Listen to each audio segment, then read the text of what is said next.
Salut à tous mes passionnés d'art digital, ici Spartan, bienvenue dans cette nouvelle vidéo. Cette fois-ci un tutoriel de digital painting où je vais vous montrer comment créer votre personnage en seulement 5 étapes relativement faciles à suivre. Il suffit de suivre les étapes que vous allez voir dans la vidéo.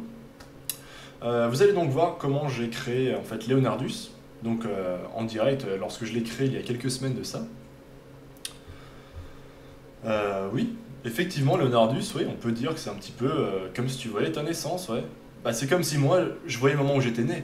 Voire même, pourquoi pas, le moment où mes parents m'ont conçu. Attends, non. Non. Oh non. No, God! No, God, please, no! No! No! No!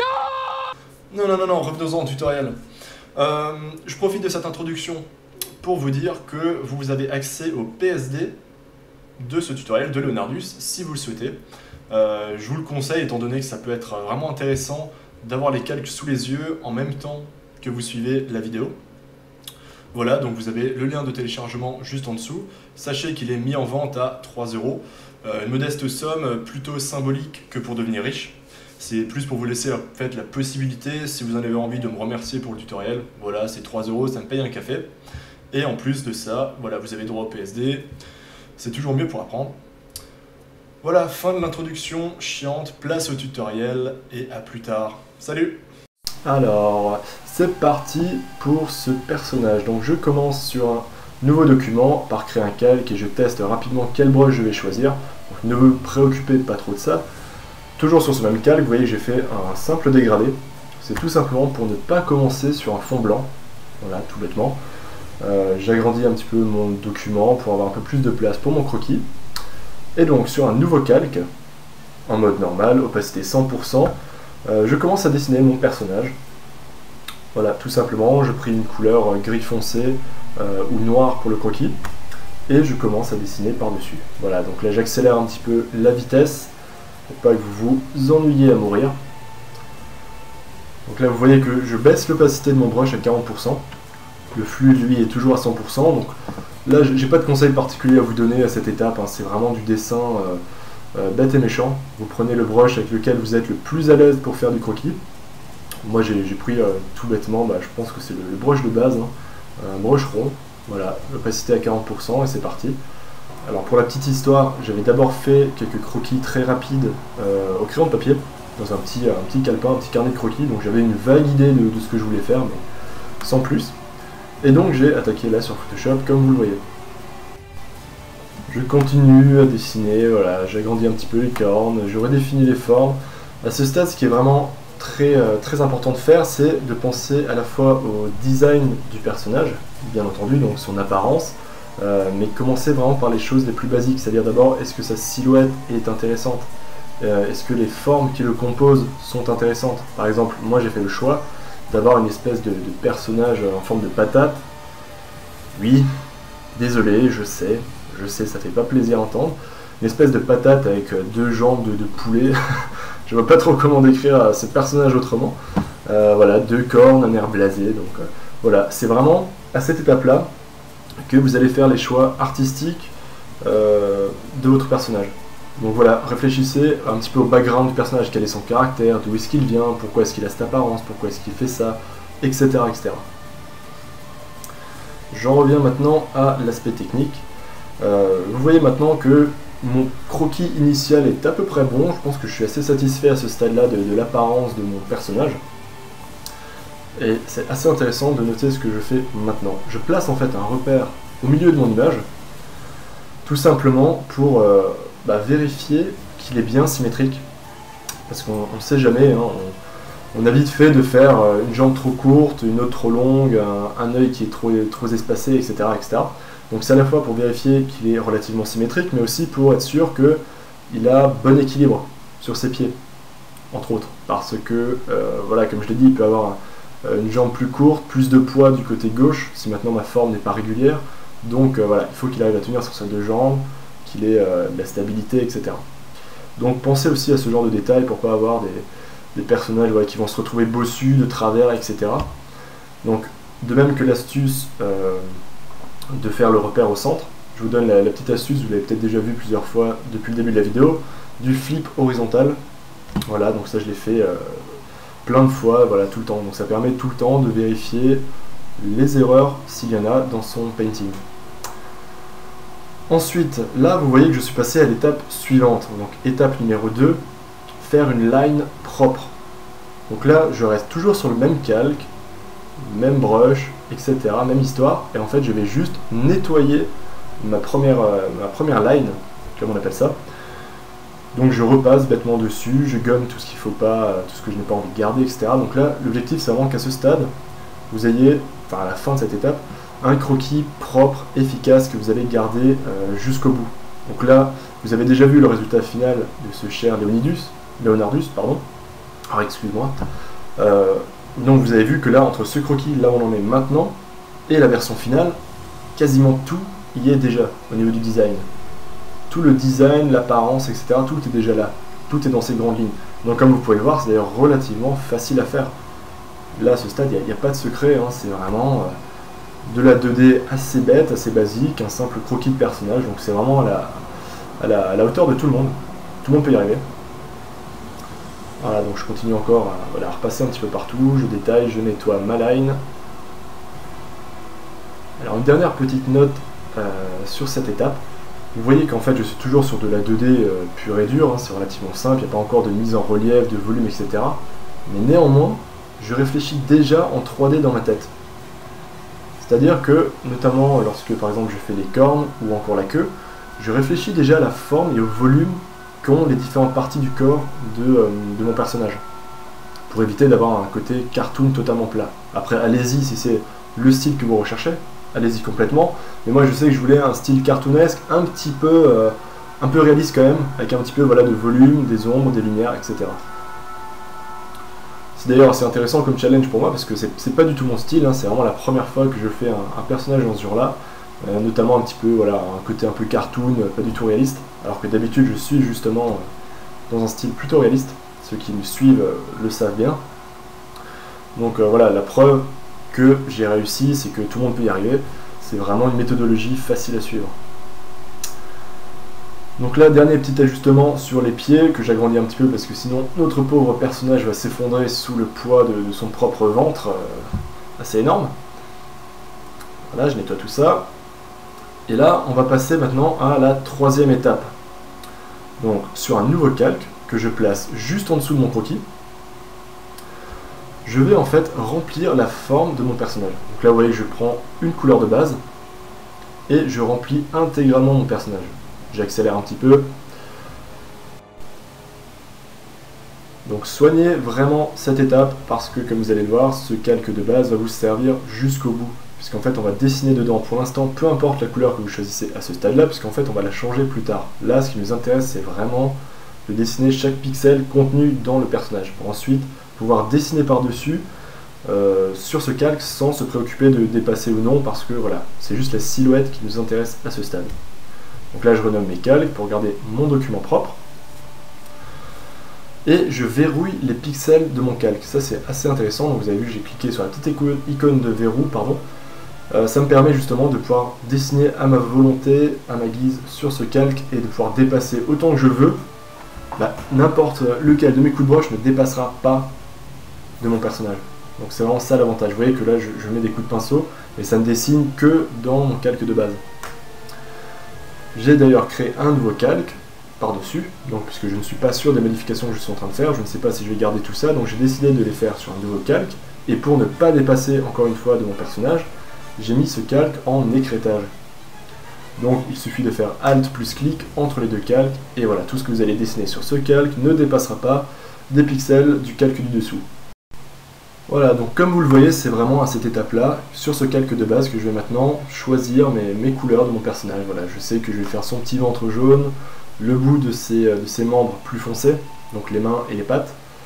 Là, je fais rapidement une petite correction de couleur sur le fond, juste pour m'assurer que mon personnage aura un bon rendu, peu importe le fond, parce qu'il sera tout de même intégré dans des vidéos, donc il faut qu'il passe partout. Je rajoute ensuite sur un nouveau calque en dessous une ombre. Et là, je viens justement tester mes couleurs. Donc je reviens sur mon calque de base. Vous voyez, j'ai utilisé le panneau teinte saturation pour choisir les couleurs. Finalement, je vais rester là-dessus, parce que ça me va très bien. Et je commence à peindre petit à petit les différentes zones en couleur.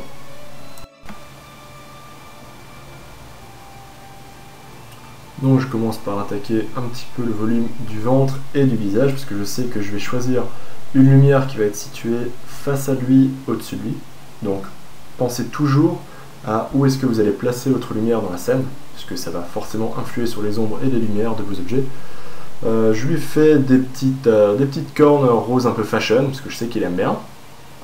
Voilà, de rien. Et ensuite je continue, voilà, je peins donc l'intérieur des yeux, toutes les différentes zones qui ont des couleurs différentes. Donc vous voyez que je n'hésite pas au niveau des calques à créer de nouveaux calques lorsque j'estime en avoir besoin. Donc ne vous bloquez pas sur un ou deux calques, faites-en autant que vous voulez, vous pouvez toujours de toute façon les supprimer, les fusionner, etc. Donc c'est vraiment à partir de maintenant que le personnage va commencer à prendre vie, puisque non seulement j'ajoute les différentes couleurs, mais je vais surtout commencer petit à petit ma mise en relief.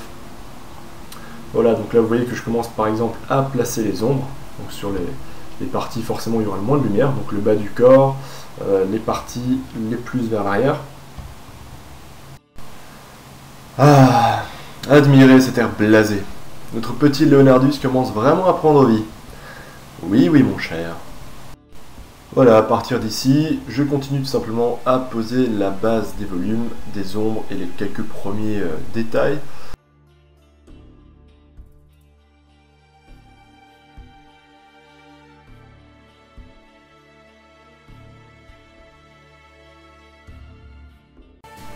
J'espère que ces quelques secondes sans ma voix vous ont fait du bien parce que c'est reparti. On attaque maintenant l'étape suivante, l'étape du détail. Donc là vous pouvez voir que par-dessus mon calque de line, donc du croquis, j'ai créé un nouveau calque qui s'appelle pour l'instant calque 4, que je vais probablement renommer plus tard, sur lequel en fait je commence à peindre tout simplement les détails plus petits, notamment les ombres des espèces de babines. Et vous voyez que petit à petit je commence aussi à gommer la line là où je n'en ai plus besoin. Donc c'est à dire que je reviens sur mon calque line, je fais un masque d'opacité et je viens effacer certaines parties si ce n'est plus nécessaire. Voilà, parce qu'on n'a pas forcément envie de garder ce contour noir qui fait très plat, très 2D. En tout cas, ce n'était pas mon objectif, parce que je voulais quelque chose qui fasse 3D réaliste. Donc c'est pour ça que vous verrez que je vais pas mal switcher à partir de maintenant entre ces différents calques. Donc mes calques de base qui se trouvent sous la line du croquis, et ensuite des calques par-dessus, donc des calques de détail, comme celui sur lequel je peins actuellement, où je vais continuer à peindre par-dessus la ligne du croquis et ajouter tout ce qu'il faut. Comme vous pouvez le voir, mon calque de détail est un calque normal. J'utilise des brushes relativement classiques en mode normal. Je varie l'opacité si nécessaire. Donc à partir de maintenant, c'est du digital painting tout à fait classique. Vous verrez au fur et à mesure que mon calque de croquis va disparaître parce que je vais soit peindre par-dessus, soit je vais gommer certaines parties pour effacer les contours noirs. Le reste parle de lui-même, vous avez toute la vidéo, vous n'allez pas en louper une seule miette. Je vais accélérer tout ça et je commenterai l'étape suivante. Voilà, donc vous allez avoir un peu de répit. Leonardus, ta gueule. Et je vous dis à plus tard.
Alors une petite précision, si vous avez vraiment l'œil, vous allez remarquer que j'ai fait un petit retour en arrière, tout simplement parce que j'ai supprimé un calque malencontreusement durant un cours avec un de mes élèves.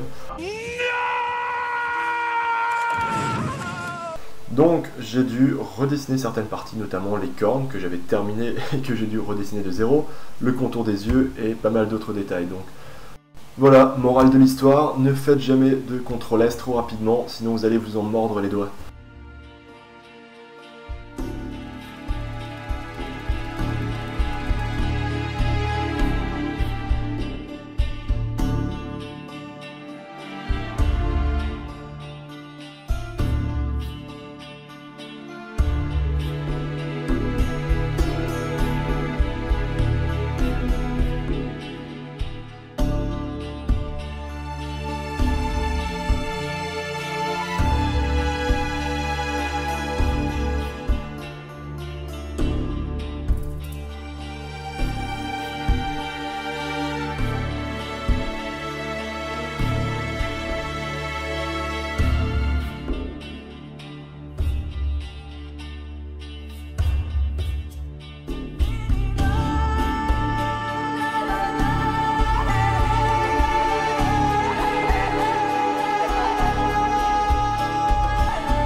Alors, quelques conseils pour vous. Si vous avez été attentif durant cette vidéo, vous avez dû voir que je n'ai pas tout peint entièrement à la main.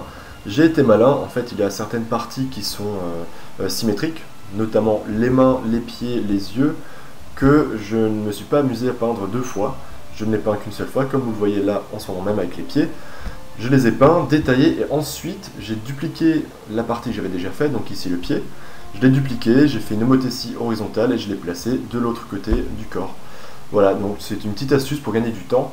Par contre, n'abusez pas de cette technique, c'est-à-dire que ça marche voilà, pour certaines parties du corps, mais n'essayez pas de faire tout le personnage, de détailler seulement une moitié du personnage et ensuite de le dupliquer, parce que si c'est trop symétrique, ce ne sera pas réaliste non plus. Là encore, on est dans un personnage un peu cartoonesque, donc ça n'aurait pas sauté aux yeux, mais même là, vous pouvez voir qu'il y a des différences entre le côté gauche et le côté droit, notamment au niveau des cornes, au niveau de la hauteur des yeux, au niveau des babines, etc., etc. Donc faites-le pour gagner du temps à certains endroits stratégiques, notamment les pieds, les mains, etc. Mais gardez quand même des différences pour garder tout simplement une création plus intéressante, un meilleur rendu et plus de réalisme.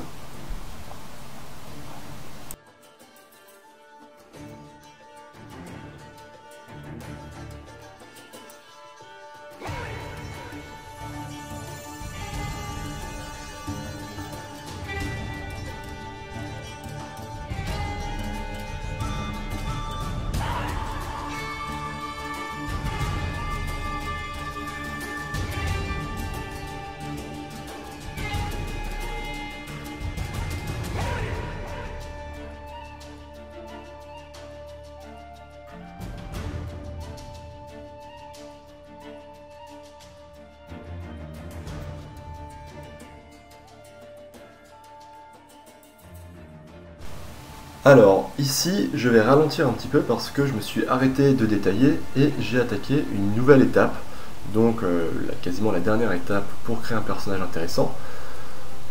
J'ai créé un nouveau calque et sur ce dernier, vous voyez que j'ai en fait ajouté une seconde source de lumière qui vient éclairer en fait les côtés de mon personnage. Donc pourquoi j'ai fait ça? Tout simplement parce que déjà visuellement c'est beaucoup plus intéressant. Ensuite, ça permet également de donner plus de réalisme et ça permet aussi de mieux imaginer et comprendre les volumes. Donc vous verrez entre avant et après, l'ajout de cette lumière qui vient raser les limites du personnage ajoute vraiment un grand plus. Donc c'est quelque chose que je vous conseille si vous faites voilà, des personnages, même si vous n'êtes pas du tout dans un personnage de ce type hein, et que vous faites une illustration quelconque. Voilà, ajoutez de temps en temps, si c'est cohérent dans la scène, une source de lumière qui vient souligner les contours du personnage. Donc là vous voyez que je pars pour l'instant avec un brush normal. Donc je viens tout simplement peindre la lumière là où elle va venir frapper le personnage, à différents endroits. Ensuite, je sélectionne l'outil goutte d'eau, que vous allez voir là tout de suite. Voilà, je sélectionne donc l'outil goutte d'eau et je passe en fait à certains endroits seulement sur le côté droit de mes coups de pinceau pour les flouter. Donc partout où je vais passer avec cet outil, je vais flouter le calque. Donc là, vu que sur mon calque, j'avais fait uniquement les coups de pinceau, eh ben, je vais uniquement flouter les coups de pinceau du côté où j'ai envie de l'atténuer.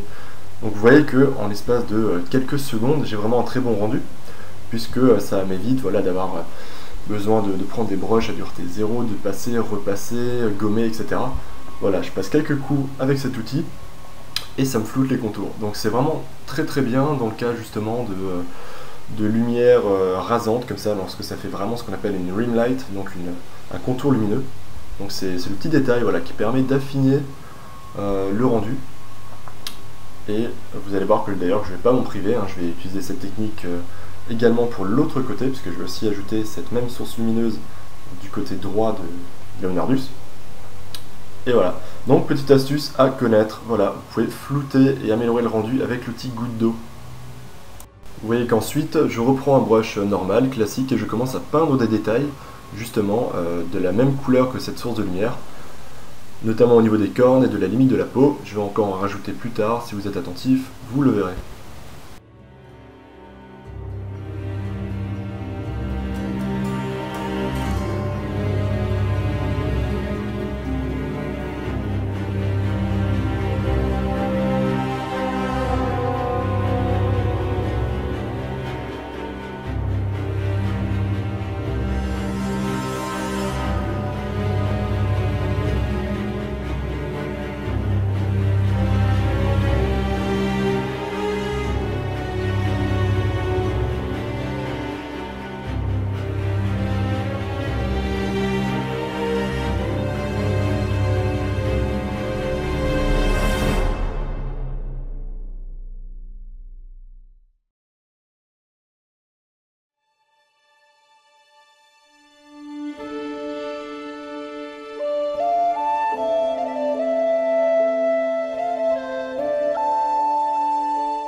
Oh, que tu es beau, Leonardus.